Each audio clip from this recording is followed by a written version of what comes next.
नमस्कार, मी शुभांगी प्रकाश स्वामी. माझ्या शाळेचे नाव आहे कन्या विद्या मंदिर आळते.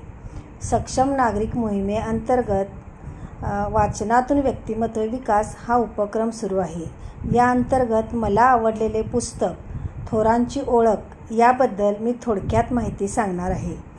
इयत्ता 3रीला थोरांची ओळख हे अभ्यासक्रमात पुस्तक होते. हे पुस्तक आजही मला खूप आवडते. शाळेत विविध थोर नेत्यांची जयंती, पुण्यतिथी साजरी करताना मुलांना भाषण देण्यासाठी मला या पुस्तकाचा खूप उपयोग होतो.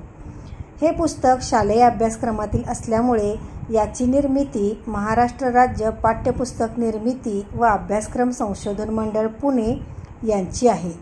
पुस्तकाचे मुखपृष्ठ व मलपृष्ठ पाहिल्यावरच या पुस्तकाचे नाव थोरांची ओळख हे किती सार्थ आहे हे लक्षात येते.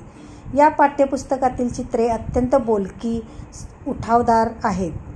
या पुस्तकात 24 थोर नेत्यांची गोष्टीरूपाने ओळख करून दिली आहे.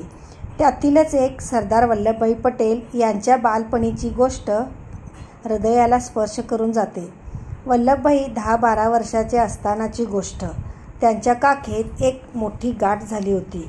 ती खूप मोठी झाली. पुष्कळ उपायाने सुद्धा ती बरी झाली नाही. कुणीतरी सांगितले की शेजारच्या गावातील न्हावी सळई तापून गाठ भाजून काढतो.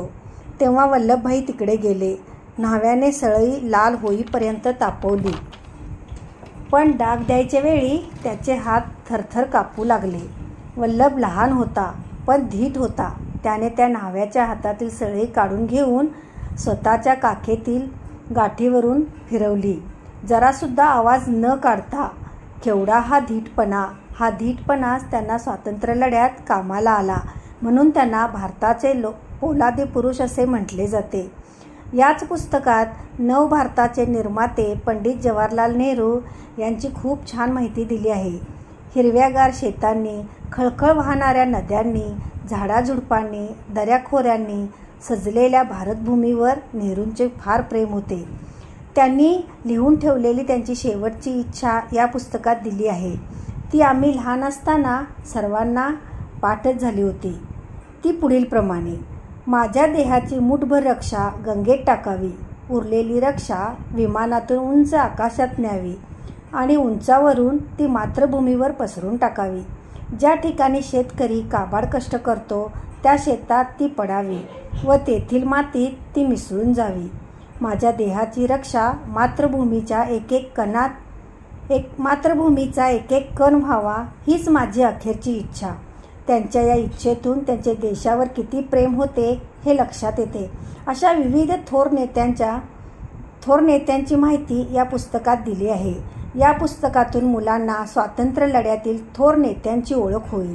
मुलांच्या देशभक्ती, राष्ट्रनिष्ठा वाढीस मदत होईल. देशासाठी समर्पण करण्याची, त्याग करण्याची भावना वाढीस लागेल. म्हणून हे पुस्तक सर्वांनी वाचावे अशी माझी नम्र विनंती आहे.